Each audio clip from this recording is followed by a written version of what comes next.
Welcome back to the daily Rambam class. We are up to the laws of Tumas Meis, chapter 22. It's Thursday. Let's see where we are up to in the Rambam.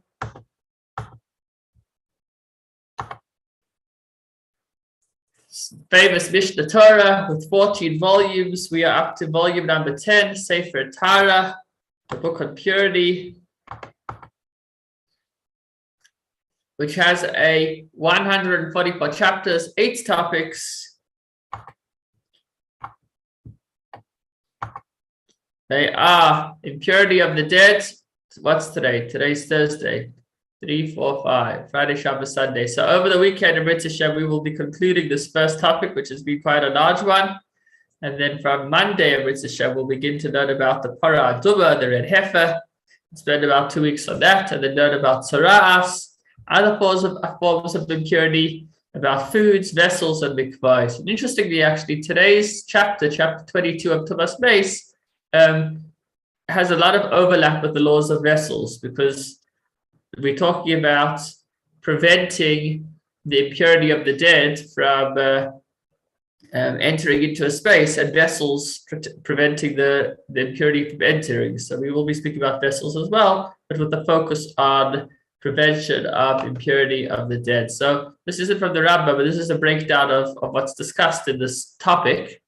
We're on the final stretch, which are barriers of Tumas oil. So we said that the impurity of the dead can be transmitted in 3 ways, either via touch, or via movement, or by carrying, I should say, either by touching it or by carrying it, or by being under the same canopy, being under the same roof. That's called Tumas oil. Oil means a tent.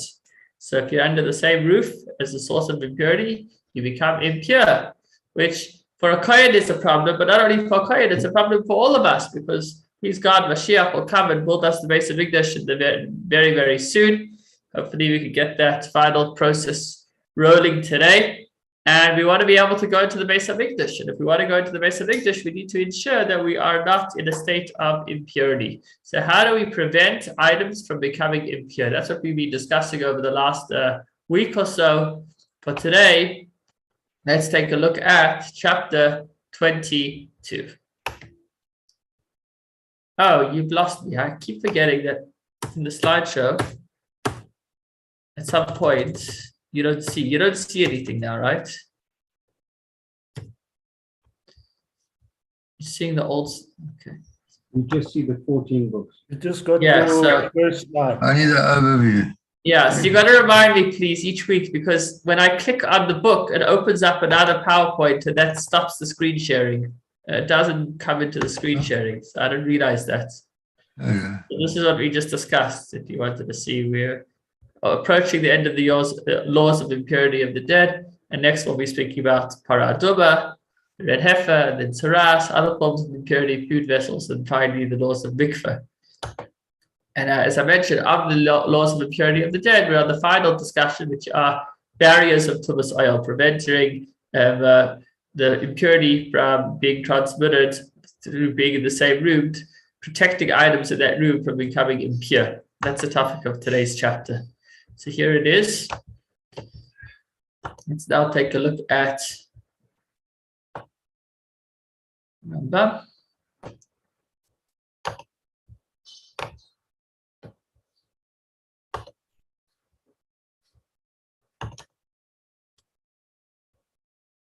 I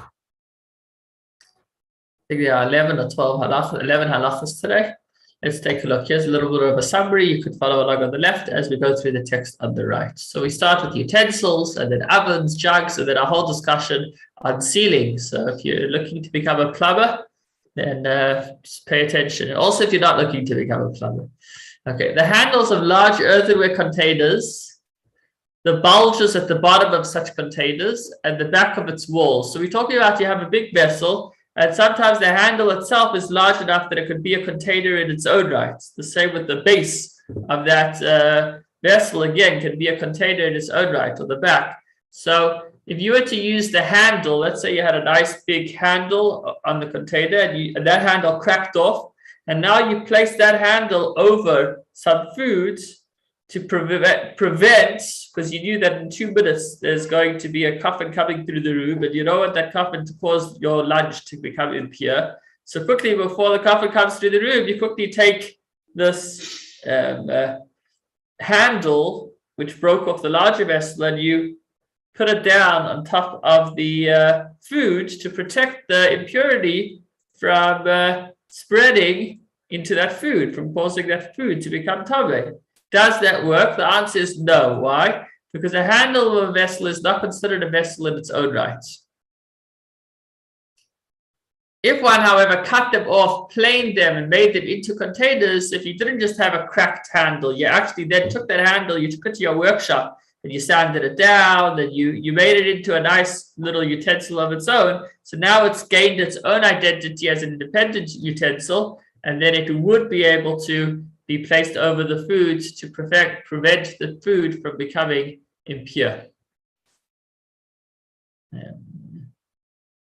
Because sealing only applies to containers. As long as you haven't fashioned it into its own container, it's considered just a broken handle that wouldn't cut it. When clay is put into an earthenware container and filled half of it. So if you look at this little diagram over here on the left, imagine, forget about that little thing on the side, we'll get to that soon. But if you literally poured clay into the container till the container was half full, now that whole area over there is now just solid clay. So now you basically have a container that maybe weighs 5 kilos, but it's only got a half a liter of space because the whole bottom has been sealed. So it's still a container. True majority of that container is already solid, but you still have an area at the top that you can put items into, so that's fine. Reminds me of the packaging industry. If kalim are sunk in that clay and the container is sealed closed, the contents are protected from impurity, so it is still a container. Halacha number 3, an earthenware container protects its contents from impurity when sealed closed, unless it is perforated with a hole large enough for a pomegranate to fall through it. So if you have your little container over here, and in the container there's a nice big hole on the side, large enough for a pomegranate to fall out, then that container can no longer be used to prevent or protect it from its contents becoming impure. That's if it's a small container. If it's a large container, even if pomegranates can fall out, as long as the majority of the container is undamaged, it's fine. But all of that is provided that there was a material, there was some kind of covering over the container. So you have the container of food, but since the container has a hole in it, so you would need to cover that hole. And then it's fine, provided that the hole isn't too big. What is implied? If there was a large container and half was damaged, it was sealed closed, including the damaged portion, it protects its contents from the impurity, even though it is not considered a utensil with regards to impurity. So although in other contexts it would be no longer effective, or it would no longer be considered a utensil as far as contracting impurity, it still can protect its contents provided that majority of it was not damaged. If, however, a container that was sealed closed had a hole or a crack, and the hole wasn't closed, then it becomes impure and does not protect its contents. So there's 2 scenarios over here, looking at this container over here. The first scenario is where there is a hole in that container, and you close the hole. So if it's a small container, there was a hole, and you close the hole. So if the hole was smaller than the size of a pomegranate, then a pomegranate can fall out, and then you closed up the hole, it's fine. If the hole was larger than that size, and you close the hole, then it doesn't help. It will not protect its contents. That's if it's a small container. If it's a large container, then if majority of it is damaged, then even if you cover it, it won't help. Now, what happens if the covering itself has a hole in it? Not just the container, but the covering of the container, or a container had a hole that was not covered. So that's what he discusses now. How large must the hole in the covering of the container be, or the uncovered hole of the container be, to disqualify the container? If the container was used for foods, the measure is a hole large enough for olives to fall through.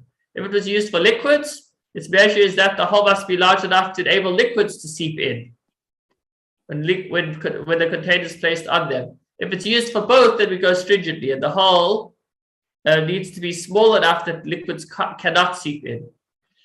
This is when, if it does not protect its contents until the hole, it does not protect its contents until the hole is closed or reduced in size. So in summary, again, if third discussion about utensils, if the utensil had a hole, make sure it's not too big and that it's covered.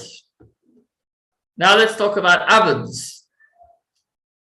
Okay, so the following rules apply where there was an oven in an oihel, in a room where there was a corpse located. The oven had a covering upon it. It was sealed closed, but it was cracked. So if the crack was as wide as the opening of the rod of a plow, which is a handbreadth by a handbreadth, a round handbreadth, so we're talking about a hole that is about 8-10 centimeters wide.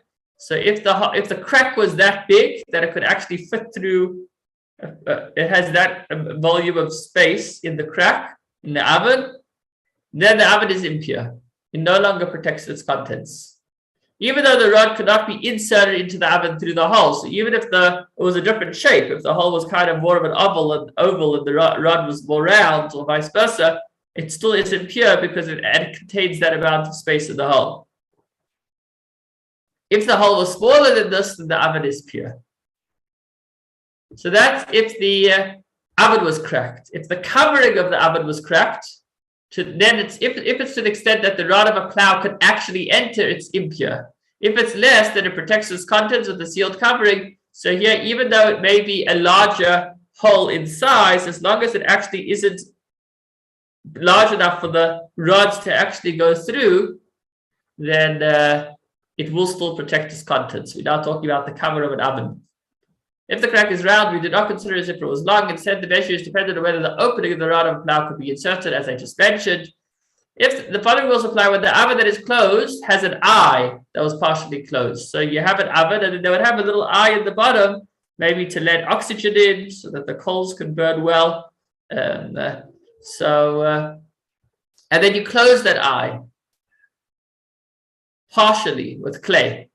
So if that hole was closed, but it was still, the amount of the hole that remained open was large enough for a burning reed to be put in and out without putting out the reed, which is, I guess, what happens. People would feed coals or fuel into the bottom of the oven. Then it's already considered like an opening, and the oven will not protect its contents from becoming impure. If it's smaller than that, then the oven will protect its contents. So that's when it has an eye that is opened. When an oven has a hole at its side, then the size of the hole that causes it to not be considered as sealed is enough space for a reed to be inserted and taken out even when it's not burning. So it's obviously a smaller hole, a hole that's small enough that would actually put the reed out. Similarly, when the clay seal of a jug was perforated, so now putting these two ovens, we're moving on to jugs now. The measure is space for the second joint of a rye stalk to be inserted into the hole. So we're talking about a very small hole. If that hole is smaller than that, then it protects its contents. If it's larger, it doesn't. Similarly, when large casks were perforated, the measure is space for the second joint of a reed to be inserted. If they are less than this, they're pure. When does the above apply? When they were made to store wine. If, however, they were made to store other liquids, a hole of even the slightest size causes them to contract impurity, and the fact that they are sealed closed is not effective unless the hole was closed. So we're more lenient with wine jugs than other jugs. Why? I think it has to do with when the wine would spoil. I'm not sure. Whatever, even if they were made from wine, the above applies only when they were not perforated by human hands. If, however, they were perforated by human hands, even the slightest hole causes them to contract impurity, and they are not protected unless the hole is closed. So if it was a hole that just developed, then we say that if it's for a wine jug, then as long as you can't fit a certain type of reed through it, it's fine, even though there's a hole. But if it was a man-made hole, then it means that it's there by design, so that it will cause the jug to contract impurity. What about jugs? When a jug that is full of pure liquids has an earthenware tube in it. So here we go. Here's our tube. It is considered as sealed closed. So what is this? What's this tube there for? It's a straw. It's used for drinking. But the container is still considered closed because it's designed in such a way that the liquids don't come out. It's bent correctly. So therefore, whatever's inside the container is pure. But the tube itself is impure because half of that tube is actually is not closed off. It's exposed.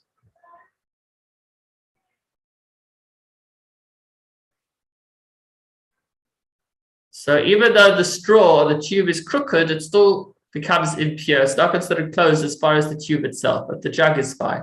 The jug is considered closed. Okay, now a whole discussion on getting seals, sealing things right. We'll speak about a hole, a jug, coverings, containers, and then finally the pitch on the inside. Let's start by talking about holes. When a jug that was sealed closed had a hole on its side, but that hole was closed with wine dregs. Do wine dregs constitute a sealant? In this context, the answer is yes. It protects its contents from impurity, but if the owner plugged half the hole with dregs and the other half with something else, or he plugged half the hole and the other half with dregs, so since now the hole is being closed by two different materials, dregs and another material, there's an unresolved question whether the contents are protected or not. If one plugged the hole with a twig, it is not considered as closed unless one smears clay around the sides. Since it's a twig, so that needs some added sealant. You need to get some clay on there. If one closed it with two slivers of wood, then you need to smear clay from the sides and between the one sliver of wood and the other. So this is the part that if you are a plumber, you should pay attention, and if you're not, you should also, because it's the wisdom of Hashem. Similarly, if a board was placed over the opening to an oven and one smeared clay at the sides, it is protected from impurity. So again, you need to actually seal it with clay. If there were two boards, you would also need to put some clay down the middle. If you join the boards with wooden pegs or with cork, then you don't need to put clay in the middle. Cork and wooden pegs actually serve as a good sealant. With what can a jug be sealed closed? Here we go. Lime, clay, gypsum, pitch, wax, mud, filth, mortar, or any substance that can be smeared. We do not seal with tin or lead because it will not be a seal. Metal is not a good sealant. Nor will it close. I guess maybe he didn't consider welding, but I imagine that should do the job. Although you can't really weld metal to earthenware, so maybe it wouldn't. Nor will it close the container tightly. A plump fig that was not prepared to contract ritual impurity, meaning it wasn't yet, it didn't have water poured over it, or it didn't intend on eating it, it can be used as a seal. This also applies. A fig actually would be a nice seal because it's kind of wide and it gradually goes to this. You could kind of just like squeeze it in. Next time I have a hole in something, maybe I'll pick a fig off our tree, see if it works. Well, the Rambam says it does. This also applies with regards to a dough that was kneaded with fruit juice, so that it will not become impure, because if you kneaded the dough with water, then it would kind of contract impurity. These qualifications are necessary because an impure object cannot intervene in the face of impurities. If you made it if it was dough made with water, if it was hamaitzi dough, then it would itself contract the impurity. It wouldn't prevent it. Okay, so a jug. What happens when the covering of a jug has become loose? Even when it does not slip off, it no longer protects the contents, for it is not considered as sealed. When a rubber ball or strands tied together were placed on a jug and clay was smeared at the sides, it does not protect the contents unless the clay was smeared on the entire ball or collection of strands from below upwards. So just because you've smeared the sides of that ball, it doesn't help because the liquid could go right through the middle. Similar concepts apply with regards to a patch of a cloth that was tied to a container, that you need to tie it completely, not just on the ends, because otherwise the water can still get through. If a covering of paper or leather was tied over a container with string, It protects the contents if one merely smeared clay at the side. So that's if it's just a piece of paper or leather. So you could just use string and tie it down and then just put a little bit of clay on the sides and that will do the job. They are pretty liquid resistant. But if you took a jug and then wrapped it with a container, so you put a container over the jug and that container was made from the skin of a fish or from paper and it was tied closed from below, the contents are protected. If it wasn't tied, it does not protect the contents. Even clay was smeared to the sides, it won't help because I guess it's not going to stay in position. So you need to both tie it and put clay onto it. Finally, halacha number 11, the following rules apply when there was a jug that was covered with pitch from the inside. So here in the diagram over here, the jug is on the outside and on the inside of that jug, you put pitch. Okay, you see it? And then a portion of the clay of the jug was peeled off. So over here, you see part of the jug is cracked on the outside. So the pitch is still there on the inside, but the parts on the outside of the jug has cracked. But the pitch remained standing. So if I placed the covering on the pitch and pressed it down until it became attached to the pitch, and thus the pitch was standing between the covering and the base of the jug, its contents are protected. So that's what he did over here. He took that covering and he squeezed it down, causing the pitch to now be sandwiched between the lid and the container. That certainly will serve as a good container. Its contents are protected. Similar concepts apply with regards to a container used for fish brine or the like. If one of the substances that is smeared as insulation for the container was standing between the covering and the container like a border, since everything was attached together, the contents are protected. And now, time to test your knowledge.